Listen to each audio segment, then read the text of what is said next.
সিদ্ধার্থ শুক্লা। বালিকা বধূ অভিনেতা সিদ্ধার্থ শুক্লা ছিলেন পরিচিত মুখ।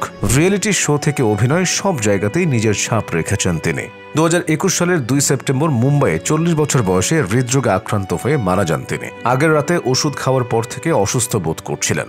সকালে তার মা তাকে ঘুম থেকে তুলতে গিয়ে সাড়া না পেয়ে দ্রুত হাসপাতালে নিয়ে যান। কুপার হাসপাতালে নেওয়ার পরই চিকিৎসক তাকে মৃত ঘোষণা করেন।